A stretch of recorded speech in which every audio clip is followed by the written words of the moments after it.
Hello again. This is section 6.3 from James Stewart Early Transcendental's calculus book. And today we're talking about volumes by cylindrical shells. We've been discussing volumes. We've gone over the disk method and the washer method. And sometimes we will have regions that are bounded by curves and lines that you can't really use the washer method or the disk method on, and it's better to consider an alternative approach. And so here's another alternative approach to calculating the volume of a solid region about an axis or a line, and it is called the shell method or the cylindrical shell method. So here in front of us we do have an example, y equal to the sine of x squared from 0 to square root pi. And notice that if we were to rotate this about the y-axis, we would end up with this type of curve, or close enough.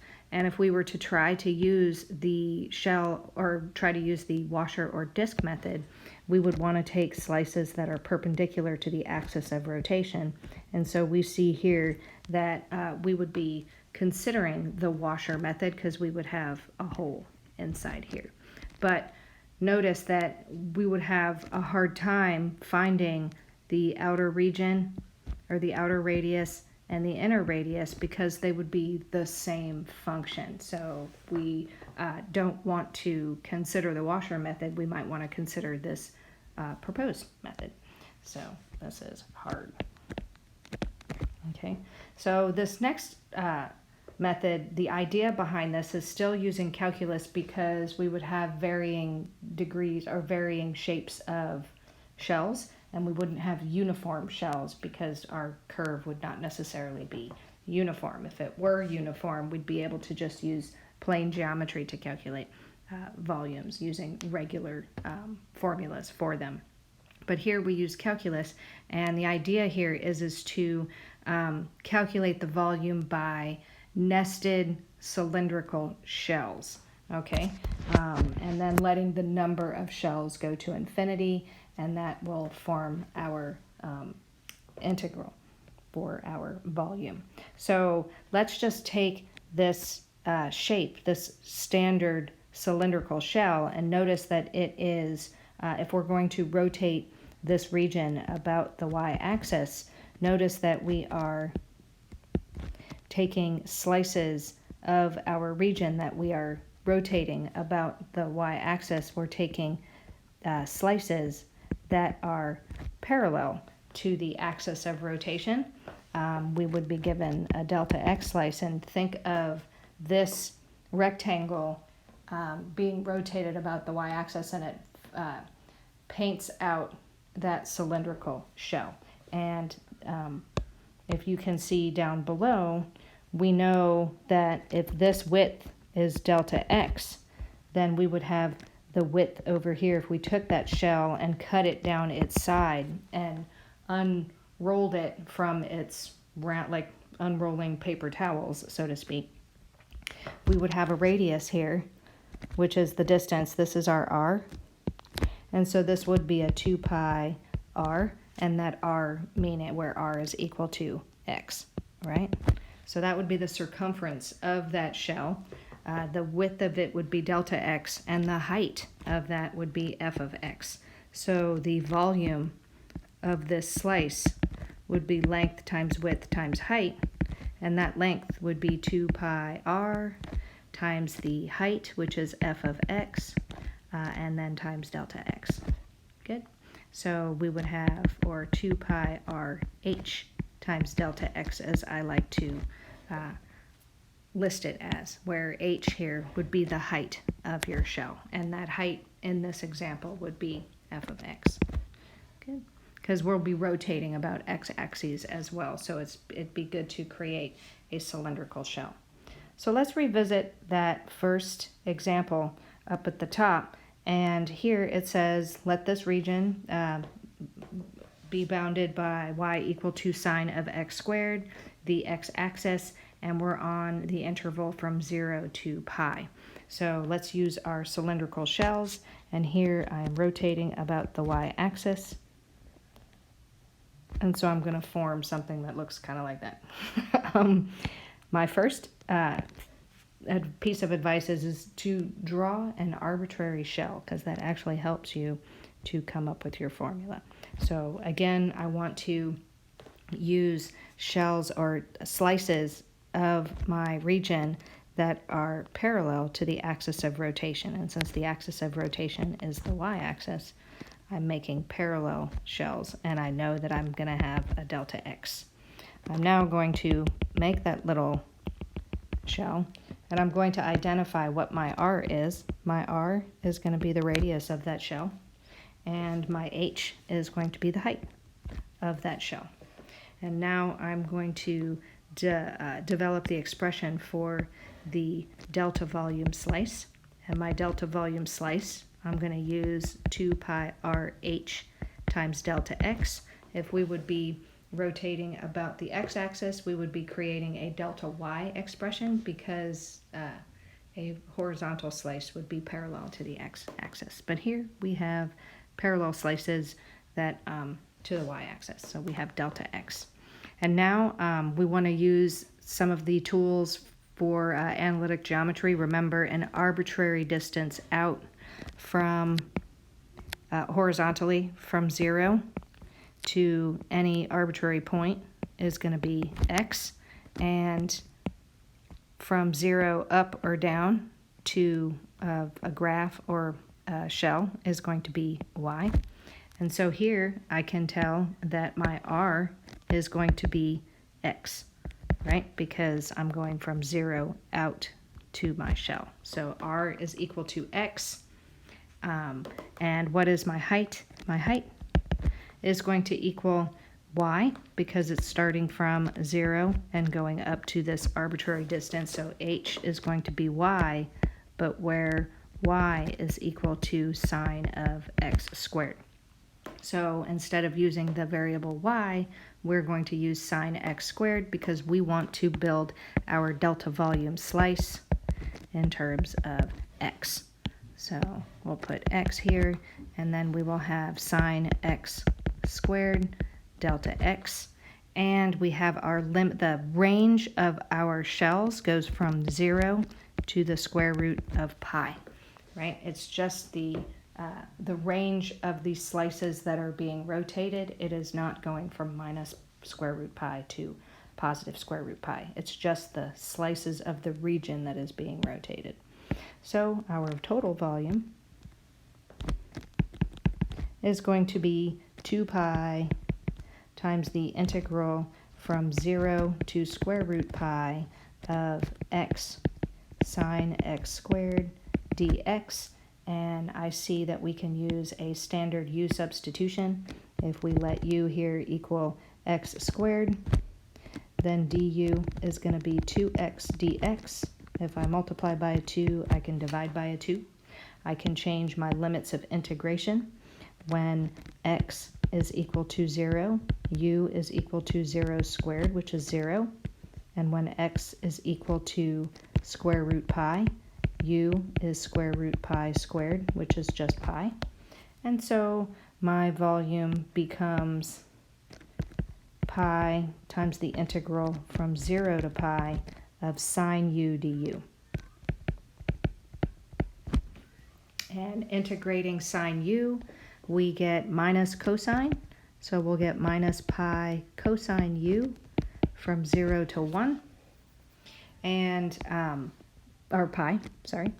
And then calculating our f of b minus f of a, we would get minus pi times, cosine pi. Oh, I don't know why that does that.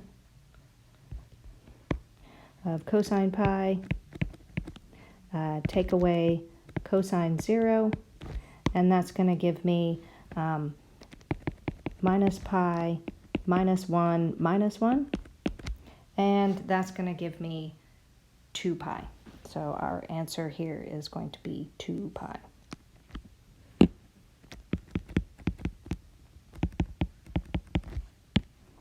And hopefully that is clear. Let's do another couple of examples just so that we can get used to the cylindrical shells. So down here I've already graphed some of the things here. It says let R be the region bounded by the line y equal to 4 minus 2x, the line y equal to 0 and x equal to 0, and those the region that is inside all three of those graphs is shaded in lime green. And it says find the volume of the solid generated when R is revolved about the, and so in this first example we're going about the x-axis. So if I'm going about the x-axis, I'm going to make a mirror image of what I have, right? And if I'm going to use this shell method, I want to draw my arbitrary shell. And since it's the x-axis, I want to make a slice that is parallel to the axis of rotation. I'm going to make my little shell, and I'm going to identify what my R is, and my R is going to be the radius of that shell, and my height is going to be the height of that shell on its side. Good. I do recognize that I've got a horizontal slice, so I do have a delta Y slice. So when I go to form the delta volume using the shell method, I'm going to use 2 pi RH, and since we have delta Y, I'm going to use delta Y. And now I want to find expressions for my R and my H. So I do see from the graph that my R goes from 0 up to that arbitrary slice. And so I can say that R here is equal to Y, but that R hits the graph of Y equal to 4 minus 2x, right? But again, I am forming an expression in delta Y, so I can actually keep my R equal to Y because it's already in that variable, so we're good. What is my H? My H is going to be an arbitrary distance from 0 out to this graph. My H is going to be x, but again, where it's hitting that same graph where y is equal to 4 minus 2x. So I can solve for x here, and I get y minus 4 equal to negative 2x, or x is equal to y minus 4 over negative 2, and you can bring that negative 2 up top, and you can say that this is 4 minus y over 2 equal to x. So my delta volume then, which is 2 pi RH delta y, is going to be 2 pi, and my R is equal to y. My H is equal to 4 minus y over 2 delta y, and I can simplify that. My 2's cancel,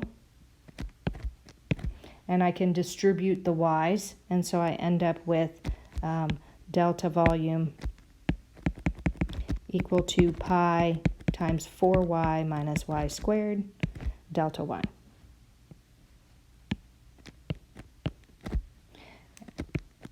And now my total volume is going to be pi times the integral of 4y minus y squared dy. And what are my limits of integration? Since I am slicing a region horizontally, what are the range of my slices? I see the range of my slices go from 0 up to 4, because that is the y-intercept of that line. So we would be taking it from 0 to 4. And that is a pretty simple volume to set up, and you can continue, or it's to set up and evaluate, so you can evaluate that volume using standard direct methods of integration. To set up the integral rotated about the y-axis, we would, again, make a mirror image across the y-axis, right? We would then build our arbitrary shell, and since we are rotating about the y-axis, we're going to make a parallel shell.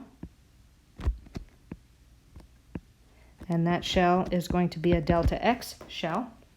We're going to reach in and identify what my R is. The R is here, and my height H is here. And now I'm going to, again, try the shell method, and I'm going to develop my slice. And delta volume is 2 pi RH, and in this case, delta X. And I see in finding R, my R is an arbitrary distance from 0 out to X, or horizontally. So R here is equal to X.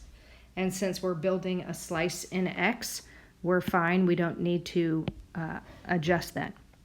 But H here goes from 0 up to the curve, and we say H here is equal to Y, where Y is equal to 4 minus 2X.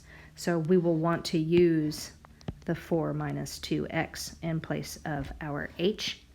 And so in developing our slice, my delta volume is 2 pi RH times delta X.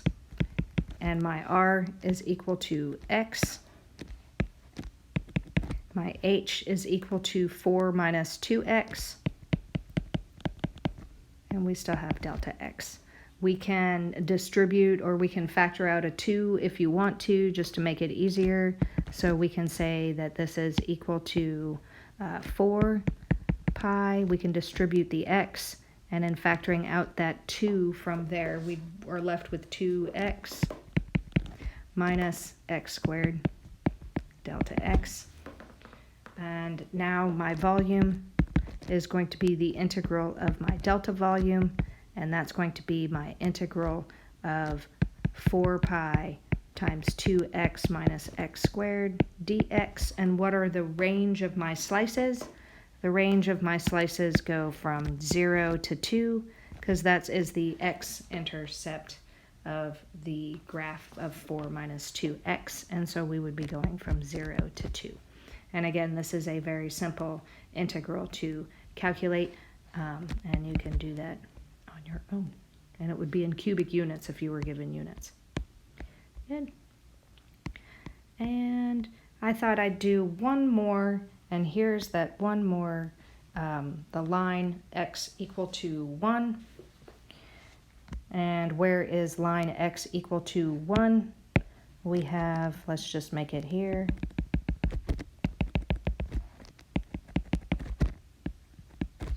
And so I noticed that I need to go a distance of 3/4.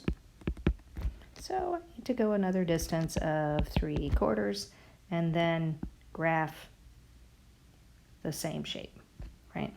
So I'd be rotating this about, and I'd be doing this, doing the best I can to draw this picture,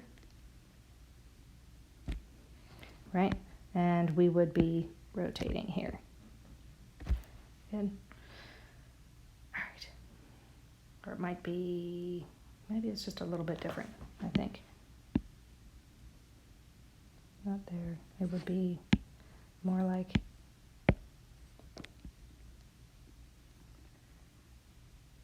something like that.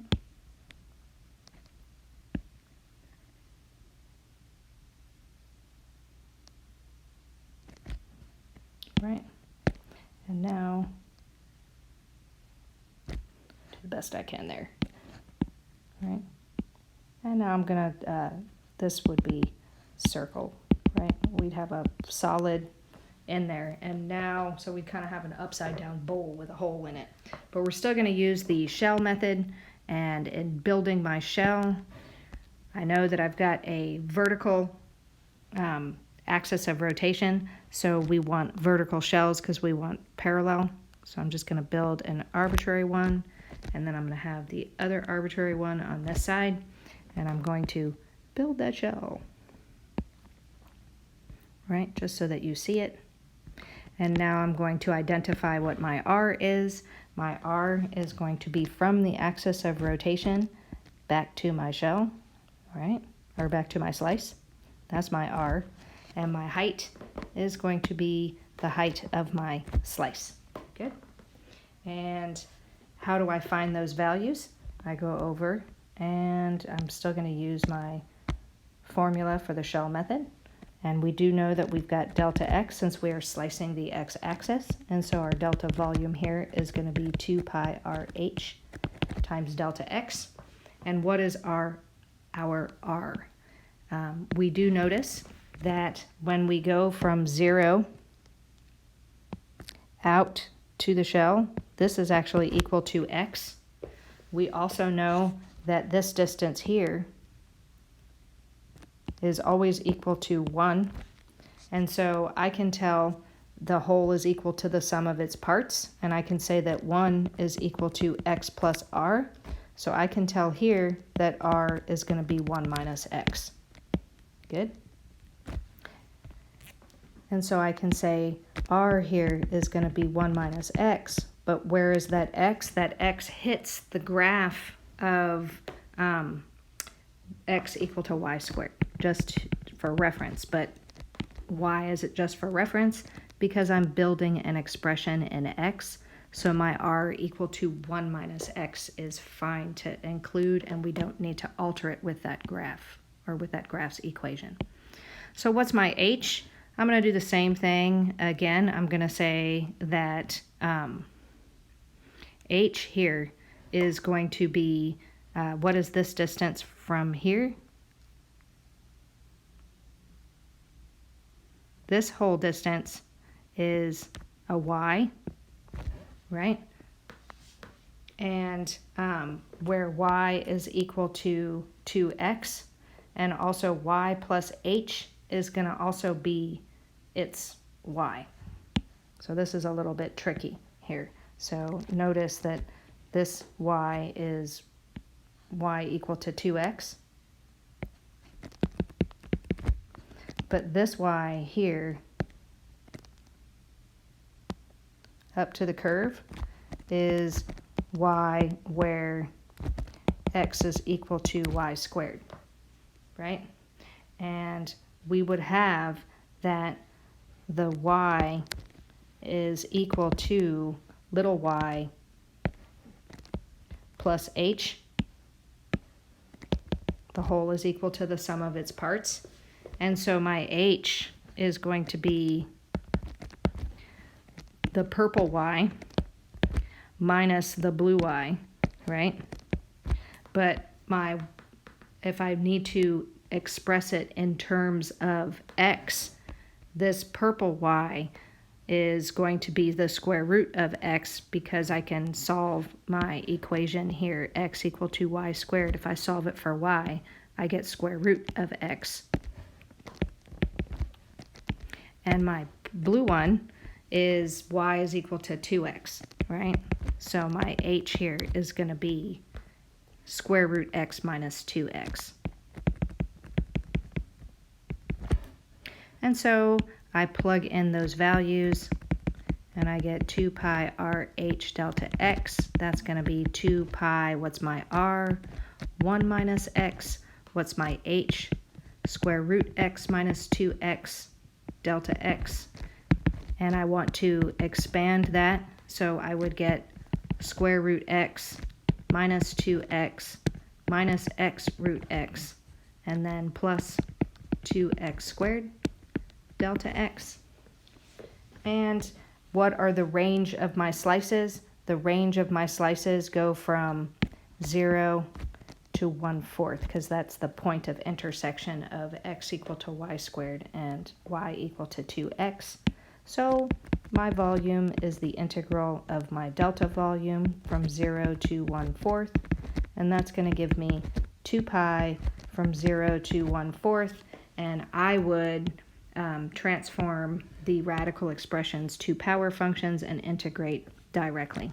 So that would be x to the 1/2 minus 2x minus x to the 3/2 plus 2x squared dx.